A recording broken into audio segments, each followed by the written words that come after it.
urteko afizionatuen urtea ez dala erraza izaten, baina zuk erregulartasun guztiz gabe, baina lortzen nahi zara, aldiro gauza oso onak egiten Euskal Egutegian, Ereñon, Nafarroan, eta baita ere gaur Laudion bigarren postu honekin.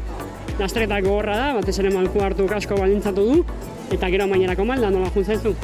Bai, bueno, bagenekin karrera gorra zala eta nivela asko zehola.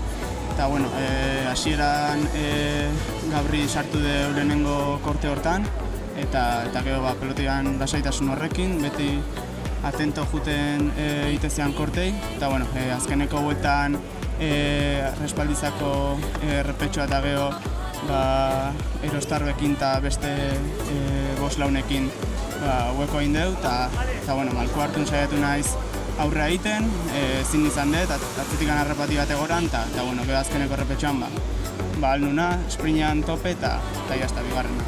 Hankak ondo izan behar dira, supongo? Bai, bueno, ondo, minakin beti bezala eta denok bezala, pero bueno, azkeneko bueltan ja hanketako minai kaso asko ezaien behar eta topea junborrego. Zorionak. Eskerrik asko.